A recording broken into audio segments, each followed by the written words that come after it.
नमस्कार, मी अमीर गद्रे. तुम्ही पाहता न्यूज 18 लोकमत आणि बुलेटिनच्या सुरुवातीलाच एक मोठी बातमी येते. नवं राष्ट्रीय शैक्षणिक धोरण राज्य सरकारनं स्वीकारलंय. येत्या शैक्षणिक वर्षात नव्या शैक्षणिक धोरणाची अंमलबजावणी केली जाणार आहे. शिक्षण मंडळाचं बोर्ड तेच, मात्र अभ्यासक्रम जो असणार आहे तो सीबीएसई बोर्ड धर्तीवरती असणार आहे. भाषा, इतिहास, भूगोल विषयांचा अभ्यासक्रम शिक्षण मंडळच ठरवणार आहे. तर महत्त्वाची बातमी समोर येते. नवं राष्ट्रीय शैक्षणिक धोरण राज्य सरकारनं स्वीकारलंय. येत्या शैक्षणिक वर्षामध्ये नव्या शैक्षणिक धोरणाची अंमलबजावणी केली जाणार आहे. शिक्षण मंडळच बोर्ड तेच, मात्र अभ्यासक्रम जो असणार आहे तो सीबीएसई बोर्डाच्या धर्तीवरती असेल.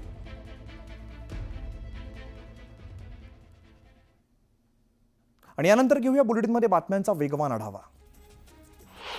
अखेर रविकांत तुपकरांची सुटका करण्यात आलेली आहे. पोलिसांनी रविकांत तुपकरांचं आंदोलन दडपण्याचा प्रयत्न केला होता. मुंबई पुण्यात न जाण्याच्या अटीवरती रविकांत तुपकरांची सुटका करण्यात आली.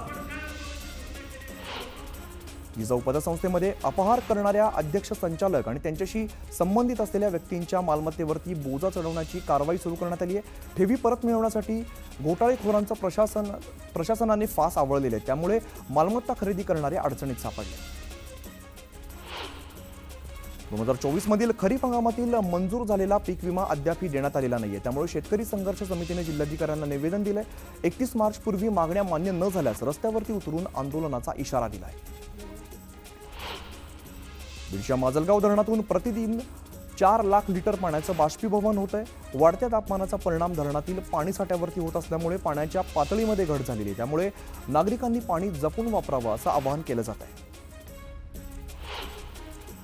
वगर तालुक्यातील जानवळे या गावातील दूषित पाण्याच्या समस्येची बातमी न्यूज 18 लोकमतने दाखवताच प्रशासनाने दखल घेतलेली आहे. जानवळे गावातील दूषित जलस्रोतांची पाहणी करण्यात आली. मुर्शी तालुक्यातील 10 गावांना सिंचनासाठी पाणी पुरवठा करणाऱ्या कासारसाई धरण पाणलोट क्षेत्रामध्ये 45.47% इतकाच जलसाठा शिल्लक राहिलेला आहे. त्यामुळे जूनच्या अखेरपर्यंत पाणीसाठा पूर्णाची शक्यता वर्तवण्यात येते. नागरिकांनी पाणी काटकसरीने वापरावं असं आवाहन सुद्धा केलं जात आहे. मावळ तालुक्यात सिंचन आणि पाण्याची तहान भागवणाऱ्या पवना धरणातील पाणीसाठा केवळ 49.31% आलेला आहे. वेळेत पाऊस पडला नाही तर पिंपरी चिंचवडसह मावळ तालुक्यातील नागरिकांना पाणी टंचाईला सामोरं जावं लागेल. त्यामुळे पवना पाटबंधारे प्रशासनाकडून पाणी जपून वापरण्याचं आवाहन केलं जात आहे. रेशन धान्याचा लाभ घेणाऱ्या आधार कार्डना ई-केवायसी करणं बंधनकारक आहे. असं असताना सुद्धा गोंदिया जिल्ह्यातील 2.5 लाख लाभार्थ्यांनी अद्याप ई-केवायसी केलेलं नाहीये. त्यांना 31 मार्च पर्यंतची संधी देण्यात आली. परभणी शहरातील नागरिकांकडे मालमत्ता आणि पाणीपट्टी करापोटी 190 कोटींची थकबाकी आहे. त्यामुळे पालिका आर्थिक संकटात आली आहे. एकूण थकीत रकमेच्या केवळ 15% वसुली झाली आहे. त्यामुळे पालिका विकास कामं कशी करणार असा सवाल उपस्थित झाला.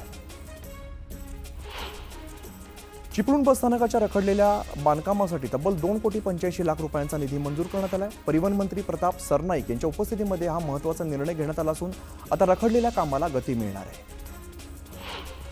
नंदुरबार जिल्ह्यातल्या शहादा शहरातील भोई गल्ली परिसरात गेल्या 6 महिन्यांपासून गटर तुंबण्याचा प्रकार वाढलेला आहे. त्यामुळे परिसरातील नागरिकांचं आरोग्य धोक्यात आलंय.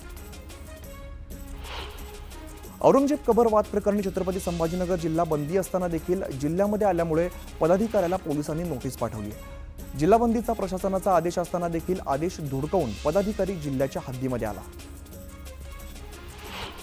यवतमाळच्या लोणी येथील प्राथमिक आरोग्य केंद्रातील वैद्यकीय अधिकाऱ्यांची मनमानी पाहायला मिळालेली आहे. वैद्यकीय अधिकारी वेळेवरती उपस्थित राहत नसल्यामुळे परिसरातील रुग्णांचे मोठे हाल होत आहेत. त्यामुळे रुग्णांच्या नातेवाईकांनी रोष व्यक्त केला आहे. छत्तीसगडमध्ये काल झालेल्या 2 वेगवेगळ्या चकमकीमध्ये 30 माओवादी ठार झालेले आहेत. चकमकीमध्ये ठार झालेल्या 4 माओवाद्यांचे मृतदेह छोटा बेटिया पोलीस ठाण्यामध्ये आणण्यात आलेत. या मृतक माओवाद्यांची ओळख पटवण्यात येणार आहे. चिपळूणमध्ये बाजारपेठेतील एका बॅनरमुळे सर्वत्र चर्चा रंगलेल्या आहेत. बॅनरद्वारे मटका जुगाराच्या विरोधात जनजागृती करण्यात आली असून मटका जुगार बंद करण्यासाठी अभियान राबवण्यात येते. यावेळी मटका अड्ड्याची माहिती देणाऱ्यास रोख 5,000 रुपयांचं बक्षीस देण्यात येणार आहे.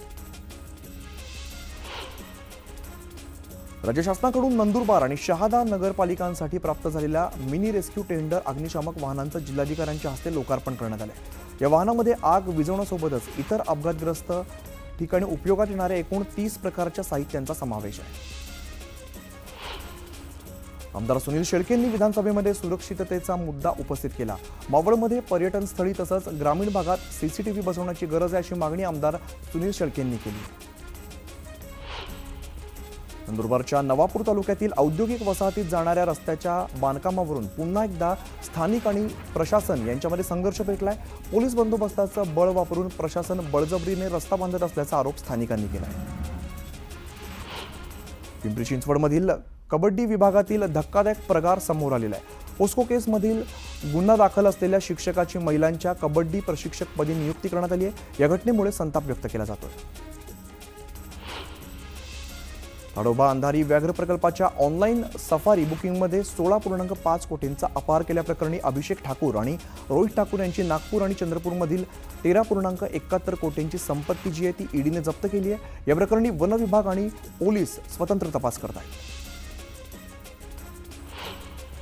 विदर्भात आजपासून पावसाचा अंदाज वर्तवण्यात आलेला आहे। अमरावतीसह विदर्भात सकाळपासून ढगाळ वातावरण आहे, मात्र या अवकाळी पावसाचा गहू उत्पादक शेतकऱ्यांना फटका बसण्याची शक्यता वर्तवली जाते। वाशिमच्या मंगरुळपीर तालुक्यातील धोत्रा येथील अल्पभूधारक शेतकऱ्याने पारंपरिक पिकांना फाटा देत बिजवाई कांद्याची लागवड केली आहे। हा प्रयोग यशस्वी झाल्यामुळे बिजवाई कांद्यातून चांगलं उत्पादन मिळणार आहे।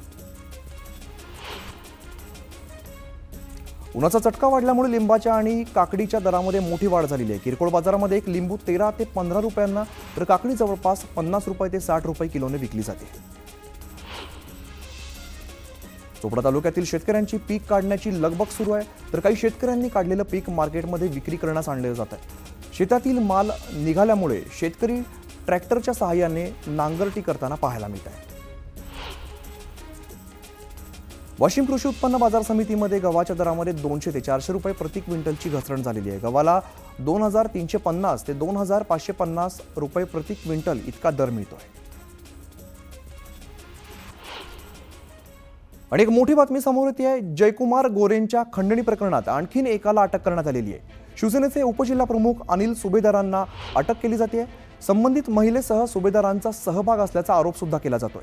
साताऱ्यातील दहिवडी पोलिसांकडून या प्रकरणाचा तपास सुरू आहे। या क्षणाची महत्त्वाची बातमी समोर येते। शिवसेनेचे उपजिल्हा प्रमुख अनिल सुभेदारांना अटक केली जाते। संबंधित महिलेसह सुभेदारांचा सहभाग असल्याचा आरोप आहे। साताऱ्यातील दहिवडी पोलिसांकडून या प्रकरणाचा अधिकचा तपास सुरू आहे।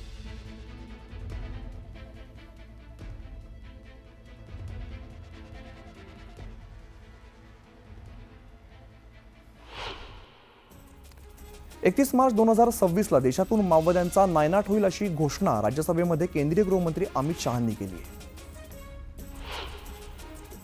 सर्वोच्च न्यायालयाचे न्यायमूर्ती यशवंत वर्मा यांच्या विरोधामध्ये अंतर्गत चौकशी करण्यात आली आहे। दिल्ली उच्च न्यायालयाच्या मुख्य न्यायाधीशांनी याबाबतचा अहवाल मागवलाय।